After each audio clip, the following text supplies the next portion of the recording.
네, 안녕하십니까. 주관정 씨입니다. 12월이 이제 본격적인 장이 시작하겠죠. 오늘도 뒤에 배경화면을 상당히 좀 화려하게 준비를 해봤습니다. 12월 장이 화려할지 지켜봐야겠습니다만은 그렇게 초라할 것 같지는 않다는 생각을 하면서 본 장을 시작하도록 하겠습니다. 자, 미국 장인데 막판에 미국 장 금요일 우리나라가 이제 축구에 정말 기적적인 일이 있었죠. 예, 기적적인 일로 축구에 열광하는 사이에 미국 증시도 고스란히 열렸는데 뭐 기적까지는 아닙니다만 약간 전약 후광으로 마감을 했습니다. 그러니까 주 초반에 이제 미국이 고용 동향이 발표가 됐겠죠. 고용 동향이 조금 잘 나왔었어요. 잘 나왔지만은 또 막 후반으로 가면서 반발 매수가 들어왔는데 미국 증시를 놓고 보면 글쎄요. 뭐 우리 장과 좀 비슷합니다. 비슷한데 한번 보도록 할까요? 먼저 보도록 하고 자, 미국 증시가 이렇게 마감을 했어요. 이제 이게 다우 지수인데 다우는 뭐 특별히 우리가 이야기할 게 없죠. 이야기할 게 없는데 월간 기준으로는 일단 12월 첫 주가 그렇게 나쁘진 않고요. 주간 기준으로 한 물론 그래 얼마 안 됩니다만은 다우 지수는 견조하게 필수 소비재라든지 에너지 관련주는 뭐 견조하게 태양광 업종이 조금 잘 올랐어요. 뭐 진코솔라 같은 거. 또 미국 상무부가 또 중국의 태양광 업체를 좀 조사할 수 있지 않겠냐 그런 이야기 때문에 오히려 이제 미국에 상장되어 있는 미국의 태양광 기업들이 잘 올랐는데 우리하고는 크게 상관없을 것 같아요. 자, 우리가 좀 영향이 높은 나스닥 같은 경우는 일본 기준으로 놓고 보면 지금 약간 왔다 갔다 합니다만은 지난번 파월 의장의 어떤 발언 이후에 11,000포인트를 상당히 사뿐하게 회복을 해줬고 또 우리가 말하는 5일선 그리고 여기 11,700이라고 적어놨는데 이건 뭐냐면 저점 대비해서 10% 15% 오른 자리입니다. 10%인 걸 갑자기 헷갈리네. 예, 어쨌든 제가 생각하는 여기까지 가야 어느 정도 완성된다. 10%짜리군요. 네. 어느 정도 안정권으로 들어간다는 그 포인트인데 일단은 주봉 기준을 놓고 보면 그래도 견조하게 11,000포인트에서 잡아주고 있기 때문에 기술적으로 조금 부침이 있습니다만은 어느 정도 뭐 따라갈 수 있는 힘은 좀 있지 않냐. 물론 다우가 간다고 기술적으로 무조건 가는 건 아닙니다만 우리 장과 영향이 높은 기술주들도 어느 정도 받침이 되지 않나 그리 볼 수 같고 반도체 지수도 우리나라 영향이 좀 큰데 반도체 지수도 거의 나스닥과 비슷한 흐름입니다. 최근 필반 지수를 놓고 보면 거의 뭐 2주 정도? 네, 2주 정도 될까요? 한 3주군요. 거의 움직임은 좀 없습니다. 근데 마이크론이 좀 약합니다만은 우리가 항상 말하는 엔비디아 같은 경우는 그래도 다른 종목보다는 조금은 우상향 길을 그어주는데 물론 이제 획기적이지는 않습니다. 경기 둔화라는 이슈가 많이 붙어 있고 중국도 호재가 좀 많습니다만은 사실 아직까지는 명확하지 않기 때문에 이러한 흐름으로 진행된다 그렇게 볼 수 있습니다. 자, 미국에서 이제 고용이 나왔죠. 고용이 나왔는데 고용이 앞서가지고 한번 보도록 하겠습니다. 그래서 이제 외환시장 흐름을 놓고 보면 지금 달러는 연일 약세입니다. 이제 104도 이탈을 했어요. 그러니까 킹 달러는 완전히 꺾인 거죠. 이 정도면 114에서 내려온 겁니다. 거의 114에서 내려왔으니까 거의 뭐 10 정도가 내려왔죠. 그러면 한 8% 정도가 약세입니까? 뭐 이 정도 많이 내려왔고 역시나 유로화 강세가 가장 결정적이겠죠. 뭐 파운드와도 마찬가지고 자 이런 흐름으로 이제 환율 시장 쪽은 확인할 킹달러가 꺾였다 그리 보는 게 나을 것 같고 이건 이제 금요일자 12월 2일자 흐름인데 추세는 뭐 여러분들이 확인 가능할 것 같습니다. 근데 약간 걸리는 부분이 채권 시장인데 무조건 채권 금리가 내려가면 좋지 않을까 그렇게도 볼 수 있습니다만은 자 2년물 금리 단기물은 여전히 4.2니까 여전히 뭡니까 고금리예요. 그죠? 고금리가 되는데 우리가 말한 기준물 10년물이라든지 장기물 30년물을 놓게 보면 10년물도 많이 꺾였습니다. 그러니까 많이 내려온 건 사실인데 여전히 이제 우리가 금리 역전을 뭘 이야기하냐면 10년물하고 2년물의 차이가 이렇게 마이너스입니다. 79. 그러니까 3.48 빼기 4.27이겠죠. 그러면 79.17의 숫자가 나오는데 이 스프레드가 좁단 말은 뭐냐면 여전히 R의 공포를 가져간다는 겁니다. 경기 침체죠. 그리고 미국의 기준금리가 4%입니다. 그렇죠? 미국의 기준금리가 현재 4%예요. 3점 정확히는 3.75에서 4%인데 자, 기준금리가 4%인데 5년물 10년물, 30년물이 처음부터 4%보다 낮습니다. 이 말은 뭘 의미하는 겁니까? 그렇죠. 경기 침체를 의미하는 겁니다. 그러니까 다른 건 다 좋은데 우리가 뭐 달러도 이렇게 많이 내려오고 뭐 비둘기진 발언했다 다 좋긴 좋은데 어쨌든 지나치게 국채 금리가 너무 빨리 떨어졌다는 말은 한편으로는 리세션 즉 쉽게 말해서 경기 침체 공포를 계속 시장에 묶고 가고 있는 겁니다. 요거는 우리가 놓쳐서는 안 될 내용이 될 것 같아요. 그래서 국채 금리가 급전이 끝이 없는 거죠. 내려오는 건 좋긴 좋은데 아시겠지만 국채 금리는 기준 금리보다 높아야죠. 기준금리가 4.0인데 어떻게 5년물, 10년물, 30년물이 그보다 낮겠어요. 그러면 시장은 여전히 언제든지 이 리세션 R의 공포를 갖고 있다는 것을 생각하셔야 됩니다. 저금리는 무조건 좋은 건 아니죠. 경제 성장에는 일정 부분의 금리 플러스 금리가 필요합니다. 근데 그거 자체는 현재 그만큼 나쁘다. 과연 이제 이거 자체 스프레드가 이렇게 역전된 이 자체가 23년도 정시를 바라보는 관점에서 조금 경기 회복이 더디지 않을까. 그걸 우리가 우려하는 주요 데이터가 되겠다. 그런 말씀드리겠습니다. 조금 내용이 어렵죠. 네, 좀 라이트하게 가보죠. 자, 그런 관점에서 봤고 그럼에도 불구하고 이제 가장 관심이 많은 게 미국의 고용일 건데 고용은 조금 잘 나왔어요. 이것 때문에 미국 증시가 잠깐 내렸었습니다. 그래서 우리가 원하는 취업자 수가 26만 3천 명이 나왔어요. 예상은 한 20만 건이었는데 이거 고용이 조금 좋아진 거죠. 좋아진 건데 마냥 좋아졌다 말하기는 좀 그렇고요. 추세적으로는 여전히 지금 40만 건도 안 되니까 여전히 약한 상황입니다. 근데 워낙 이제 수치가 낮다 보니까 조금 뭐 좋아졌다 이렇게 평가는 하는데 왜냐하면 고용 올라가면 또 사람들이 그럽니다. 뭐 인플레이션 우려. 근데 저는 뭐 꼭 그렇게요. 나쁘게 볼 것만 아닌 것 같은데 한번 보도록 하죠.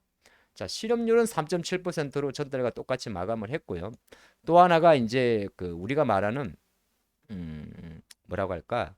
그 시간당 평균 임금 그거는 이제 한 0.6% 정도 증가를 했습니다. 그러니까 고용의 질은 요 숫자만 놓고 보면 그게 나빴던 것 같지는 않아요. 그러니까 고용의 질은 저는 좋았다 평가할 수 있습니다. 뭐 노동활동 참가율은 대략 62% 정도로 크게 변화는 없었고요. 그런 관점에서 이제 미국의 고용이 조금 잘 나오다 보니까 어느 정도 장 초반에 아까 봤던 대로 장 초반에 잠깐 미국이 주춤됐습니다만은 그럼에도 불구하고 어느 정도 양봉으로 마감한 것은 우리 입장에서는 여전히 우리 장이 조금 지난주도 보면 뭐 허지부지했죠. 허지부지했지만은 또 월요일 장에 조금 강세를 출발할 수 있는 모멘텀이 좀 되지 않나 그리 볼 수 있을 것 같습니다.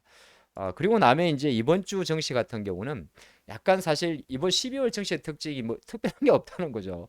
자, 중국의 지표 맞습니다. 뭐 약간 차이신 제조업 지수, 서비스업 지수도 기준선 50선 밑이니까 부정적으로 전망하죠. 그래서 계속 우리가 중국의 그 부양책을 좀 기대하는 요인이 되고 나머지 미국의 ISM 서비스업 지수도 미국은 이제 어느 정도 50은 넘습니다만은 전망치가 53.7이니까 요것도 낮은 겁니다. 이런 게 이제 어떻게 말하면 아까 봤던 금리 인상에 대한 우려는 조금 내려놨고 인상은 하죠. 인상 폭에 대한 우려는 내려놨지만은 이 R의 공포, 리세션에 대한 공포는 여전히 남아 있다는 겁니다. 이렇게 볼 수 있고 일정은 제가 다시 봐드릴게요.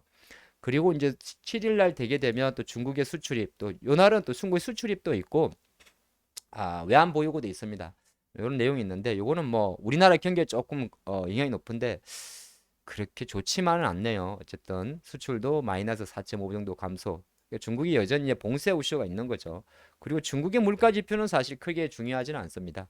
우리가 더 중요한 건데 물가 지표도 약간 이 물가 그러니까 중국은 뭐냐면 생산자 물가 지수가 2.1에서 1.6. 이 말은 뭐 중국 경기가 안 좋다는 겁니다. 물가가 이렇게 낮아진다는 거는 한편으로 우리나라 기준으로 5%니까 낮은 게 좋습니다만 이 중국이 지금 물가가 중국이 아무리 못해도 5% 성장 올해는 조금 어렵겠지만은 그래도 물가 지수가 2%가 안 된다는 거는 그만큼 지금 생산과 고용에서 상당히 심각한 이슈가 있다는 겁니다. 그렇게 좀 받아들이면 좋을 것 같고요. 제가 이 종목들 조금 이따 볼 건데 이건 뭐냐면 미리 맛배기인데 지난 일주일 동안 어디 갔어요? 예. 지난 목요일부터 이번 주 수요일, 지난주 수요일까지 NH증권에서 조사한 지분율 변화 종목인데 요거는 제가 이 중에서 몇 개 좀 그림이 좋은 종목을 선별을 했습니다. 요거는 이 지금 컨텐츠 후반부에 한번 보도록 할게요. 하고 주간 일정을 조금 더 디테일하게 살펴봤는데 이건 제가 커뮤니티란에 올려둡니다. 그대로 여러분들이 참조하시면 될 것 같아요. 44가 아니죠. 네. 자, 보면 중국 차이신 서비스 지수 나쁘게 전망을 합니다. 그다음에 22 총재 연설이 있는데 이것도 뭐 사실 그렇게 중요할 것 같지 않아요. 아마 유로존도 여전히 고물가를 경계할 것이고 경기 위축을 경계할 겁니다. 그리고 미국 ISM 서비스 지수 조금 전에 봤습니다만 전망치 조금 낮고요.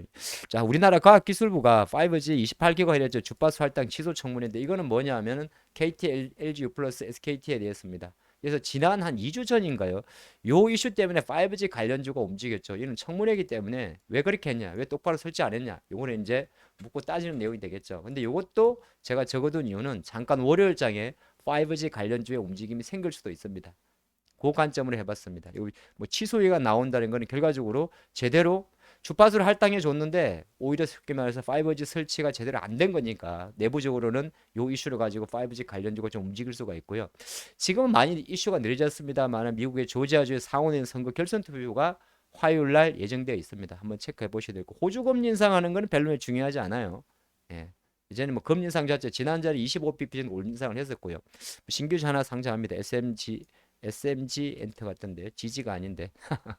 예, 3D 애니메이션. 그 3D 애니메이션이면 지금 좀 괜찮네요. 왜냐하면 12월 14일 날 아바타 상영하죠. 네, 그런 이슈도 있는데 뭐 신규주니까 뭐 너무 또 분석을 길게 할 건 아닌 것 같습니다. 자, 그리고 나면 이제 우리나라 동시 만기일이 있고요. 막연하게 동시 만기는 빠진다는 생각보다는 수급이 어차피 파생이니까 기초자산의 변동성이 더 중요할 수도 있을 것 같습니다. 외도 현상은 그렇게 자주 나오는 현상은 아니고요.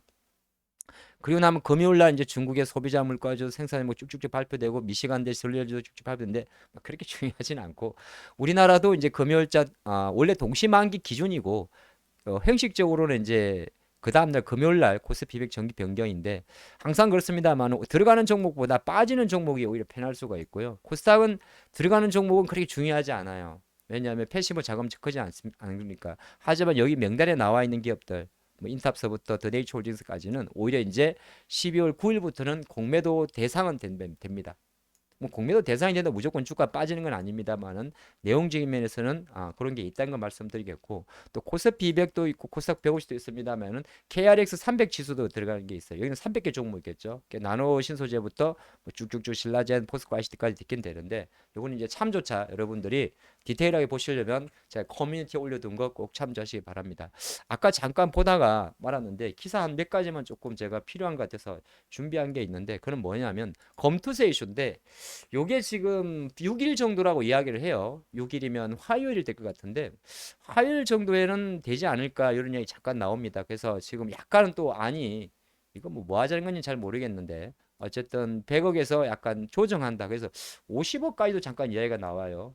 어쨌든 요 결론 자체가 그래도 6일 날 기재위에서 의결할 듯이라고 해놨으니까 또 다음 주 우리나라 국내 증시에서 요 검투세 이슈가 좀 중요한 일정이 될 것 같다. 이래서 한번 제가 체크를 해봤는데 절충안도 조금 나오는 것 같은데 한번 지켜보죠. 그리고 이제 테슬라는 이 세미트랙은 인도를 했습니다. 근데 아직은 뭐 가격이나 일정에 대해서는 항구했는데 한 2억 정도 하죠. 2억 정도 하는데 그래서 이게 이제 주가 모멘텀은 크게 되질 않고 하지만 이제 워낙 테슬라 주가도 약했으니까 근데 테슬라 주가 약하긴 한데 최근에 은근히 조금씩 또 힘을 받아요. 그렇죠. 중간중간에. 어느새 조금 많이 올라왔습니다. 170달러 찍고. 190이면 벌써 10% 올라왔네요. 기술적으로는 테슬라가 약간 바닥을 다지는 그림을 보이고 있다는 거 요거 캐치하면 좋을 것 같습니다. 시간이 금방금방 가네요. 최대한 빨리 달리는데도 불구하고. 그리고 나서 또 하나 제가 욕심이 많군요. 인텔의 CEO가 9개월 만에 한국 온다는 내용입니다. 아무래도 이재용 회장을 만날 확률이 높고요. 겔싱어 CEO겠죠. 이렇게 되게 되면 참 우리의 그 희망 고문 도대체 사파이어 레즈는 언제 나오는 겁니까? 하지만 그 외에도 글쎄요. 9일날 방문한다고 하니까 어떻게 보면 삼성전자 포함해서 반도체 관련 기업들 또 인텔 관련 기업들 한번 우리가 좀 체크해 볼 필요는 있을 것 같아요. 어쨌든 요 이슈 자체도 그냥 흘릴 자료는 아닌 것 같아서 제가 라이트하게 조금 준비를 해봤고 시간이 조금 초과됩니다만은 요 정도 좀 보도록 할게요. 그래서 지난 일주일 동안 시가총액 1조 미만 중에서 기관과 외국인의 보유 비중 변화 종목인데 뭐 데이터가 많더라고요. 그래서 제가 전 종목을 다 때려봤습니다.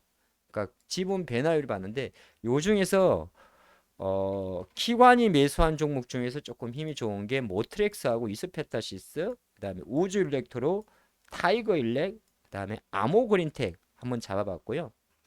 외국인이 매수한 종목 중에서는 역시나 지난주 가장 핫한 종목 나무가 그리고 TYM은 기관 쪽입니다. 그 다음에 E&D하고 한번 살펴봤습니다. 요건 한번 말 나온 김에 시간이 좀 초과되더라도 보도록 하죠. 그래서 모트렉스 같은 경우 지난주에 가장 핫한 종목 중에 하나였죠. 뭐 기관들 매수가 엄청 들어왔었는데 뭐 배터리 백에다가 또 네옴시티 관련 전진 로봇 기술 이슈 때문에 좀 움직였었는데 힘은 좀 살아 있는 것 같아요. 이리 보니 좋을 것 같고 이수페타시스도 지난주에 이 PCB 업체인데 어느 정도 지금 보는 화면에서 녹색입니다. 녹색이 기관 수급인데 최근에 힘 자체가 약간 바닥을 좀 다지는 그림입니다. 이건 이수페타시스고 우주 일렉트로도 빠질 수가 없죠. 이런 아이폰 관련 주기도 하고 또 애플 관련 주기도 하고 또 메타에도 들어가는 종목인데 최근에 기관들이 엄청 세게 들어왔어요. 투자자별 동향을 보게 되면 지난주에 시원하게 들어왔는데 이게 약간 지금 이제 이 장대 연봉이 지금 보시게 되면 거의 대략 17,000원대인데 돌파한다면 오히려 튀어갈 수 있으니까 우주 일렉트로의 움직임 자체도 어느 정도 바닥을 조금 다지는 과정으로 좀 그리 보이는 모습입니다. 그리고 아까 또 하나가 타이거 일렉이었나요?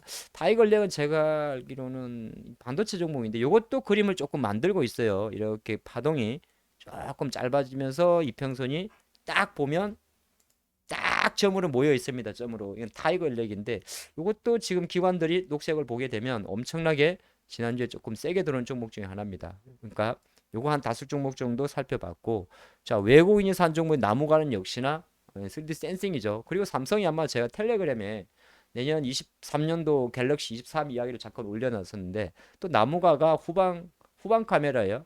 아마 최고 모델이 최고급 모델. 그러니까 뭐 갤럭시도 보면 모델이 뭐 레벨이 있지 않습니까? 기본형이 있을 거고 프리미엄 모델이 있을 건데 이어카소 이야기도 나오고 또 메타 관련 3D 센싱 관련 기술이기 때문에 변동성이 엄청 큽니다만은 나무가가 신고가예요. 그죠? 16년도 신고가는 아니구나. 최근 한 3년 내 신고가인데 어쨌든 나무가 힘 자체가 워낙 좋기 때문에 이 부분 좀 한번 좀 봤고 TYM은 대표적으로 우리가 말하는 농기계 관련주입니다. 근데 지난주에 조금 수급적인 면에서 왔다 갔다 했는데 이는 외국인 수급으로 보기엔 너무 왔다 갔다 해가지고 분석은 좀 어렵습니다만은 농기계 관련주들이 또 실적 이슈 때문에 미국의 농기계 업종이 실적이 잘 나온 거거든요. 근데 요것도 한때 워낙 상반기 때 주목을 받았던 기업이라 한번 여기서 끝날 것 같지는 않다고 해서 눌림목 좀 나오면 좀 볼 수 있을 것 같고 아마 전기차 관련주 중에서는 E&D가 가장 좋은 흐름을 보였던 것 같습니다. 이는 전고체 쪽인데 E&D는 참 더딘 종목입니다만은 어느 정도 월봉에서 계속 그림을 만들고 있기 때문에 요 종목들 살펴봤습니다. 무려 16분이 갔군요. 네, 그래서 이번 주간 증시 한번 제가 쭉 정리해봤는데 조금 길지만은 내용을 좀 열심히 채웠으니까 여러분들 쭉 한번 잘 봐주시고 혹시 말이 좀 빨랐던 부분은 좀 천천히 뭐 스탑해서 보시면 좋을 것 같습니다. 우리가 늘 그렇듯 이 방송이 끝날 때는 좋아요, 친구 추천, 알림 설정, 구독하기. 자 그러면 내일 또 뵙도록 하겠습니다. 이번 한 주도 화이팅 하시기 바랍니다.